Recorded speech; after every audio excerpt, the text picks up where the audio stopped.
하나님 말씀 구약 성경 사무엘상 2장 1절에서 10절까지 말씀입니다. 구약 성경 사무엘상 2장 1절에서 10절까지 말씀 한 절씩 교독해서 보겠습니다. 한나가 기도하여 이르되 내 마음이 여호와로 말미암아 즐거워하며 내 뿔이 여호와로 말미암아 높아졌으며 내 입이 내 원수들을 향하여 크게 열렸으니 이는 내가 주의 구원으로 말미암아 기뻐함이니이다.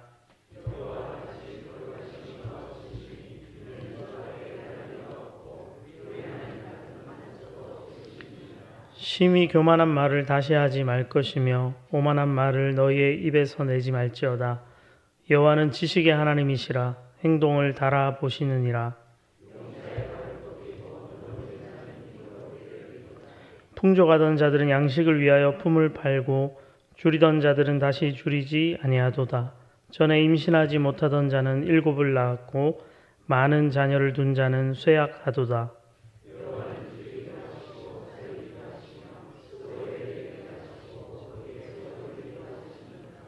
여호와는 가난하게도 하시고 부하게도 하시며 낮추기도 하시고 높이기도 하시는도다.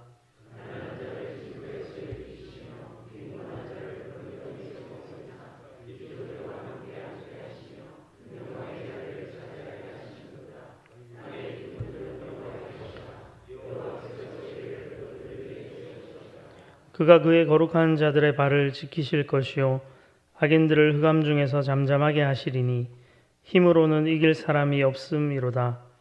여호와를 대적하는 자는 산산이 깨어질 것이라 하늘에 치시리로다. 여호와께서 땅끝까지 심판을 내리시고 자기 왕에게 힘을 주시며 자기의 기름 부음을 받은 자의 뿔을 높이시리로다 하니라. 아멘. 네, 오늘은 본문의 말씀을 의지해서 한나의 노래라는 제목으로 말씀을 나누겠습니다. 한나의 이 노래, 물론 1절은 한나가 기도하였다 이렇게 시작하고 있지만 신학자들은 이것을 한나의 노래 이렇게 주로 부르는데 이 한나의 노래는 복음서의 그 마리아의 노래, 마리아의 찬가에 버금갈 만큼 쌍벽을 이룰 만큼 성경에서 여인에 의해서 불려진 노래로서 귀하게 여겨지고 있습니다. 단순히 한나가 이 노래를 자기 개인의 감정을 가지고 부른 것이 아니기 때문에 그렇습니다. 사무엘상 1장에서 우리는 불임의 여인이었던 한나가 하나님 앞에 기도해서 아들 사무엘을 얻고 또 그 아들을 하나님께 다시 돌려드리는 그런 장면을 보게 됩니다. 그리고 이어지는 2장에서 한나가 승리의 노래를 부르고 있죠.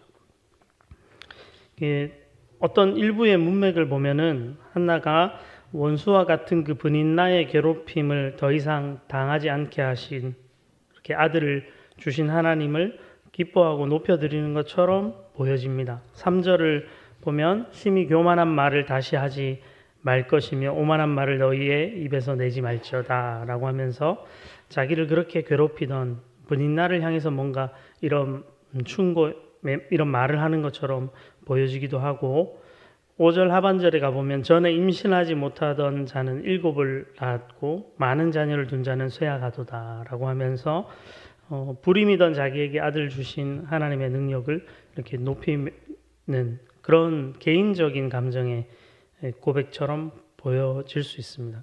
그러나 전체적인 내용을 다 살펴보면 단순하게 그냥 한나라는 한 여인이 개인적인 하나님을 향한 어떤 찬양의 고백으로 이 노래를 부르고 있는 것이 아니라는 것을 우리는 금방 알게 됩니다. 여기에서 하나는 원수와 전쟁, 뒤에 가면 왕까지 언급하면서 어떤 여인의 차원에서가 아니라 민족적인 차원에서 예언적인 어떤 노래, 고백을 지금 부르고 있습니다. 하나님께서 이스라엘 백성들을 통해서 어떻게 이 세상 가운데 하나님의 나라를 이루시는지 그리고 세상의 역사를 어떻게 주관해 가시는지를 이 한나의 노래가 미리 보여주고 있다는 것입니다. 한나의 노래를 구체적으로 본격적으로 보면 4절부터 8절에 삶의 7가지 영역에서 어떤 방식으로 하나님이 일하시는지를 이렇게 노래하고 있습니다. 4절에 보면 용사, 전쟁의 상황, 그리고 5절에는 양식, 음식, 먹는 것에 관한 것, 그리고 자녀들에 관한 것, 삶과 죽음에 관한 것, 또 가난과 부에 관한 것, 사회적 지위, 낮춤과 높임, 그리고 마지막 8절에는 영광의 영역에 이르기까지 하나님께서 어떻게 역사를 주관하시는지 보여주고 있습니다. 한나의 노래를 이렇게 자세히 보면 두 부류의 사람이 나오죠. 상반되는 두 부류가 나옵니다. 한쪽은 용사, 풍족하던 자, 많은 자녀를 둔 자, 귀족 같은 부류의 사람들, 부한 자이고 그들은 교만한 자로 이렇게 분류할 수 있고요. 반대편에는 넘어진 자, 품을 팔고 줄이던 자, 임신하지 못하던 자, 가난한 자, 빈궁한 자 이렇게 해서 곤고하고 가난한 백성으로 이렇게 분류할 수가 있습니다. 그런데 놀랍게도 하나님은 이 두 부류의 사람들 가운데서 곤고하고 가난한 백성이 교만한 사람들을 역전하게 하시는 방식으로 역사를 이끄신다 이렇게 노래를 하죠. 기존에 어떤 기득권을 가진 사람의 편에서가 아니라 그렇지 못한 자의 편에서 그런 사람을 통해서 하나님이 일하셔서 역전의 승리를 맛보게 하심으로 하나님 나라의 역사를 이루어 가신다는 것입니다. 그런 점에서 보면 연약한 편에서는 소망이 되고 기득권을 가진 힘을 가진 부를 가진 편에서 보면은 이 노래가 좀 불편하게 다가올 수도 있습니다.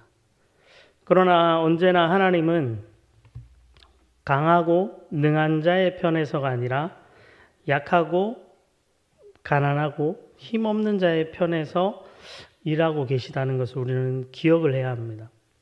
단순하게 외적으로 보이는 어떤 강함, 능함의 문제가 아니라 그 강함과 능함 이면에 있는 교만함을 하나님이 미워하시고 싫어하시기 때문에 그렇죠.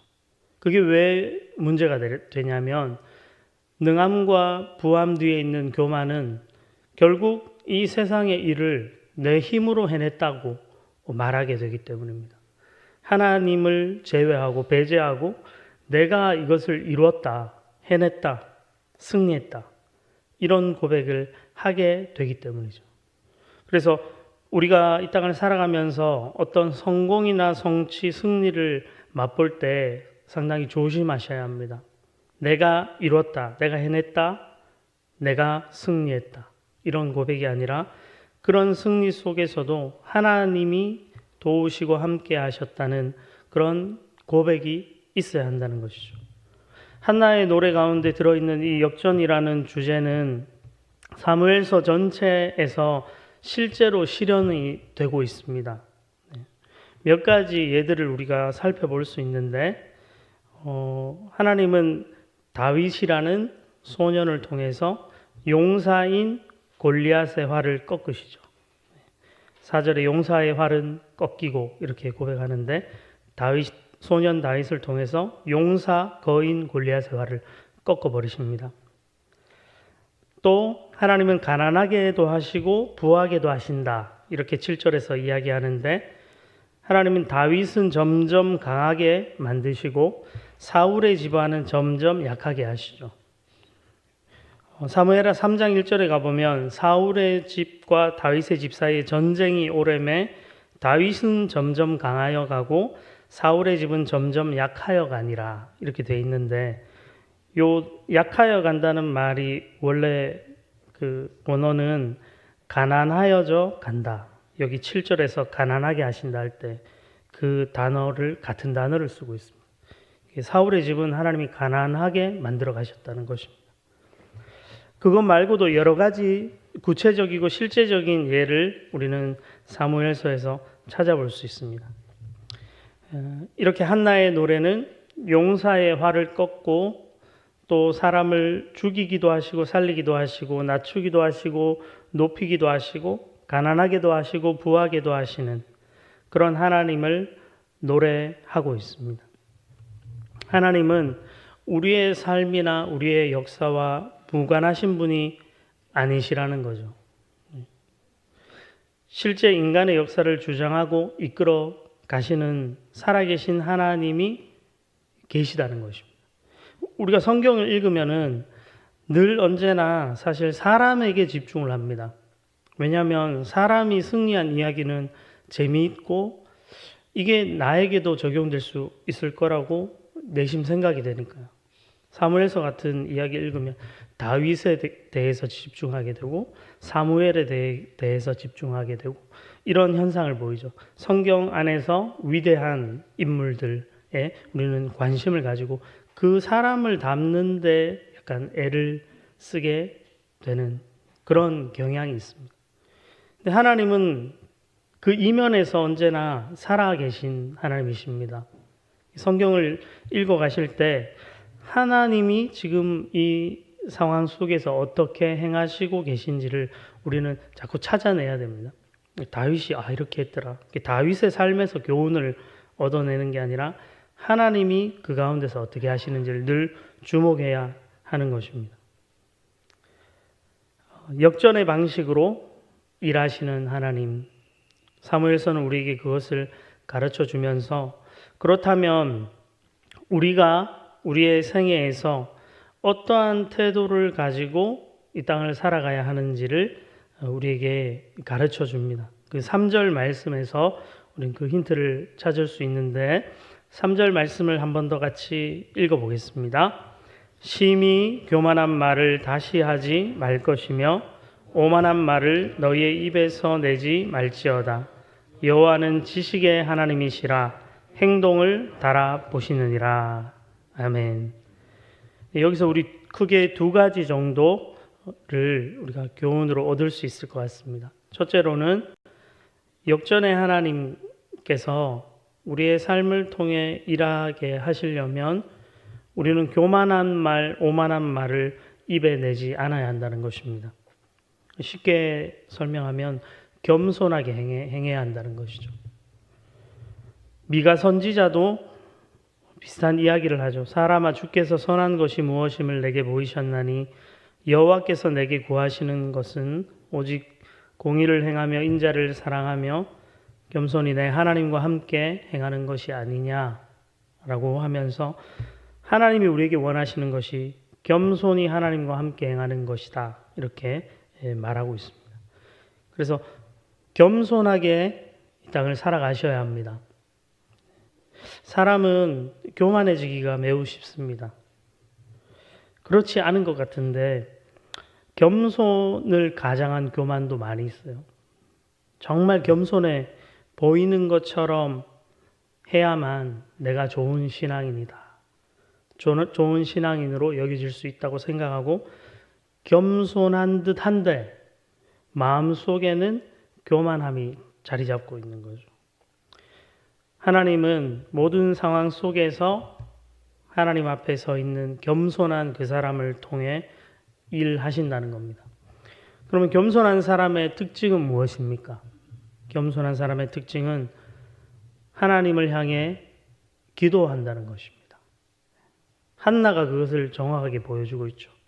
한나가 자기 삶의 그 불임이라는 문제, 그 고통의 문제를 가지고 하나님 앞에 나아가서 기도를 합니다. 그리고 하나님의 응답을 얻는 것이죠. 하나님을 의지했을 때 하나님의 도우심을 경험한 것입니다. 그러므로 겸손히 하나님을 바라보면서 살아가시기를 축복합니다. 기도의 자리에 머무셔야 합니다. 교만한 마음이 올라올 때 기도의 자리로 나아가서 하나님의 은혜를 구하는 그런 겸손한 하나님의 사람들이 다 되시기를 바랍니다. 두 번째로 하나님이 이 역전의 하나님 우리를 통해서 이 하나님의 나라를 이루어 가시게 하시려면 우리는 어떻게 해야 하는가? 행동을 달아보시는 하나님이 계시다는 것을 잊지 않는 것입니다. 3절 하반절에 여호와는 지식의 하나님이시라 행동을 달아보시느니라 이렇게 말씀을 하고 있죠. 표준 세번역을 읽어보면 이렇게 되어 있습니다. 참으로 주님은 모든 것을 아시는 하나님이시며 사람이 하는 일을 저울에 달아보시는 분이시다. 이렇게 되어 있습니다. 하나님은 다 아신다는 거죠. 사람은 속이기가 의외로 쉽습니다. 그 사람 앞에서만 그 사람이 원하는 행동과 말을 하면 되거든요. 근데 하나님은 모든 것을 아시는 거죠. 우리의 내적인 동기까지 다 알고 계시다는 것입니다. 그리고 사람이 하는 일을 저울에 달아보시는 분이라고 분명하게 얘기하죠. 예수님도 비슷한 말씀하십니다.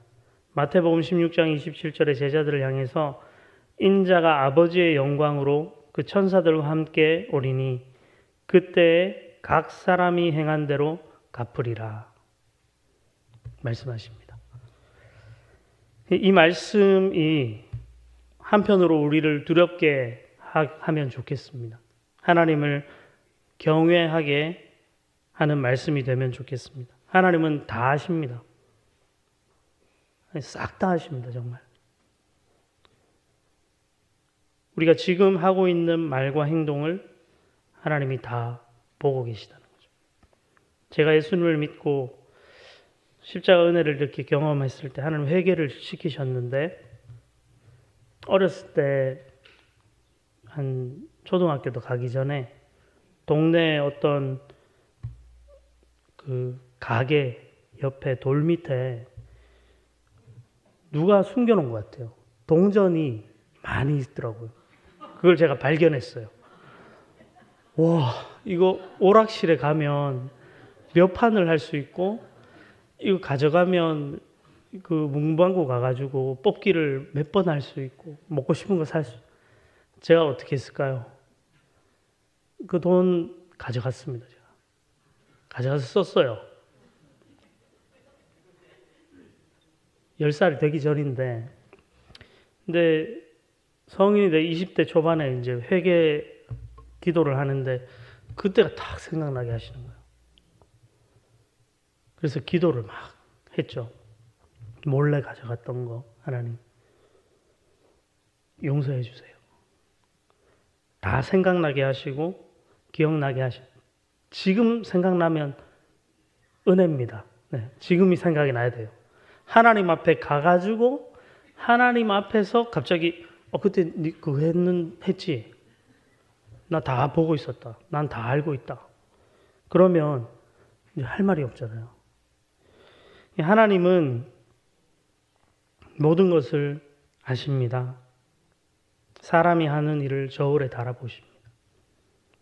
두려운 마음으로 하나님을 경외함으로 여러분의 말과 행실을 행하면서 살아가시길 바랍니다. 적당히 세상 사람들처럼 불의하게 악하게 살아서는 안 되는 것이죠. 하나님의 거룩하심, 그 거룩함을 닮아서 우리도 거룩한 자가 되어 살아야 합니다. 거룩한 자란 어떤 사람이죠? 구별된 사람인 거죠. 하나님을 모르는 사람과는 구별된 다른 방식의 삶을 사는 자들입니다. 예수님의 그 의로 우리의 죄를 용서하셨을 때 하나님은 우리를 구별된 삶으로 부르신 것이죠. 교회를 다니면서 예수님을 믿는다고 하면서 우리가 세상과 구별되지 않고 거룩한 하나님의 백성으로 살지 못한다면 하나님은 우리를 다 지켜보고 계실 것입니다. 그리고 그것이 잘 안 되시면 그런 의로운 삶, 그런 겸손한 삶이 참 힘드시면 그때마다 하나님을 의지하십시오. 십자가를 붙드십시오. 그러면 하나님은 우리에게 참된 승리를 허락해 주실 것입니다. 한나와 같이 언젠가 우리의 삶을 통해서 승리의 노래를 부르게 하실 놀라우신 하나님의 이름을 찬양합니다. 기도하겠습니다. 사랑과 은혜가 많으신 하나님, 인생의 그 모든 일들을 아시고 또 그 일들을 이루시며 우리에게 역전의 승리를 주신 그 놀라우신 하나님의 이름을 찬양합니다. 이 땅을 살아가는 동안에 우리 자신의 능함과 우리 자신의 부함과 우리 자신의 지식을 의지하지 아니하고 겸손히 하나님 앞에 서서 우리의 행위를 달아보시는 그 놀라우신 하나님 그 앞에 하루하루 신실하게 살아가는 복된 하나님의 자녀들이 다 되게 주옵소서. 감사드리며 예수님 이름으로 기도드립니다. 아멘.